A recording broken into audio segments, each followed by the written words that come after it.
Selamat datang di pembahasan mendalam kita. Sumber kita kali ini dari buku How to Talk to Anyone. Ada satu kutipan menarik. Iya. Kita mau fokus ke satu teknik spesifik nih. Gimana sih caranya merespon pujian biar orang lain tuh malah jadi pengen muji kita lagi? Itu dia. Sering banget kan kita kikuk gitu ya. Banget. Kadang malah jadi ditolak pujiannya. Nah, ternyata ada cara yang lebih oke nih. Yuk, kita bedah bareng. Betul. Jadi teknik yang dibahas itu namanya boomeranging atau ya teknik bumerang lah. Intinya sih gimana nerima pujian tapi nggak cuma sopan aja. Oh, gimana tuh? Caranya itu secara aktif bikin si pemberi pujian merasa dihargai juga. Jadi penghargaan atas pengamatan atau kebaikan hatinya itu kerasa gitu. Lebih dari sekedar makasih. Menarik. Soalnya kan sumber ini juga nyinggung ya. Betapa seringnya kita tuh nangkis pujian. Iya, sering banget. Kita bilang, ini baju lama. Biasa aja kok. Gitu kan?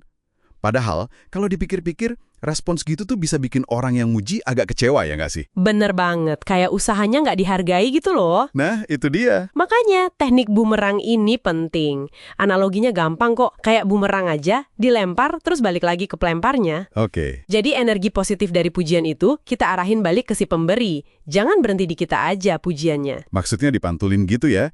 Apresiasi atas kebaikan atau ketajaman observasinya. Nah, persis. Ini bukan nolak loh ya, tapi lebih ke membagikan kembali nuansa positifnya, biar sama-sama enak. Oke. Contoh di buku ini kayaknya ngebantu banget buat paham praktiknya deh. Iya, ada contoh bagus. Daripada cuma bilang, makasih, gitu aja, sarannya tuh pakai semangat frasa Prancis, vous êtes gentil, yang artinya, Baik sekali Anda. oh gitu ya? Iya. Misalnya nih, ada yang muji penampilan kita. Responsnya bisa kayak, wah makasih ya, baik banget Anda merhatiin. Anda emang punya mata jeli buat detail. Atau kalau soal presentasi, terima kasih banyak loh. Denger itu dari orang sepiawai Anda dalam komunikasi, wah rasanya berarti banget, gitu. Jadi fokusnya agak geser dikit ke si pemberi pujian. Nah, itu dia kuncinya. Kenapa? Ini efektif banget. Soalnya ada dua lapis di sini. Dua lapis gimana? Pertama ya jelas, Anda terima pujiannya dengan anggun, nggak ditolak.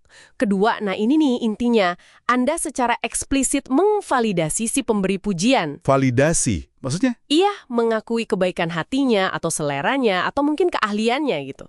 Secara psikologis, divalidasi itu rasanya kuat banget loh. Oh, jadi bikin orang merasa dilihat dan dihargai gitu ya? Betul, merasa dipahami, penilaian mereka dihargai. Ini kan jauh lebih memuaskan daripada cuma dengar makasih doang atau malah ya ampun ditolak pujiannya. Wah, ini menarik sih. Jadi bukan cuma soal sopan santun biasa ya, tapi ini nyentuh kebutuhan dasar kita buat merasa dihargai gitu. Iya banget, mengakui penilaian orang lain itu penting. Ini bisa banget ngubah dinamika interaksi loh. Gimana tuh ngubahnya? Ya dari yang tadinya mungkin cuma transaksi pujian biasa, jadi momen koneksi singkat yang lebih berarti. Kayak ngebangun jembatan emosional kecil gitu.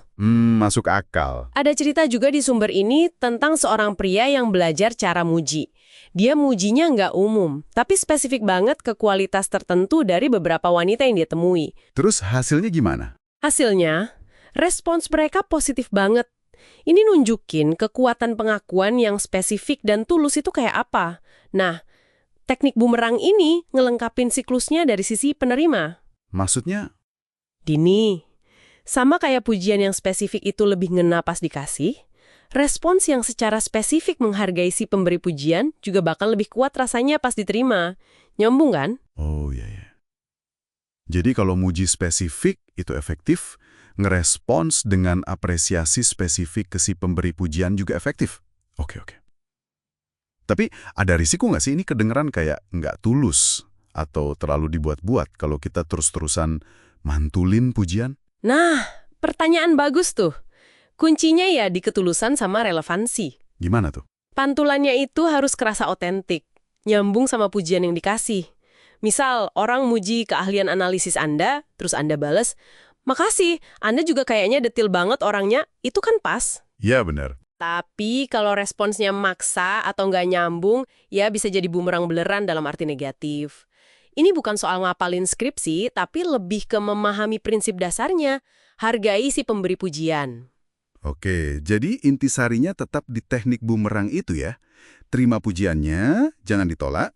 Terus yang penting, arahin sedikit perhatian balik ke si pemberi pujian. Akui kebaikan hati, selera, atau wawasan mereka. Gitu ya? Persis. Ini tuh alat komunikasi halus buat nguatin hubungan. Dan secara nggak sadar, ini ngedorong lebih banyak interaksi positif ke depannya. Maksudnya gimana tuh ngedorongnya? Ya, kalau orang merasa dihargai pas ngasih pujian, mereka kan jadi lebih nyaman. Bahkan mungkin termotivasi buat muji lagi nanti, entah ke Anda atau ke orang lain. Kayak nanam benih interaksi positif aja gitu. Wah, perspektif menarik ya. Buat hal yang sering kita anggap sepele, sesuatu banget nih buat Anda renungkan dan mungkin dicoba pas dapat pujian berikutnya. Betul. Nah, sebagai penutup nih, ini mungkin jadi mikir lebih luas ya. Kalau ngerespon pujian dengan validasi bisa seefektif ini, gimana ya prinsip validasi yang sama bisa kita pakai di aspek komunikasi lain buat bangun hubungannya lebih kuat lagi? Wah, itu pertanyaan bagus banget buat direnungkan sendiri nanti. Oke deh, sekian dulu ya pembahasan mendalam kita kali ini.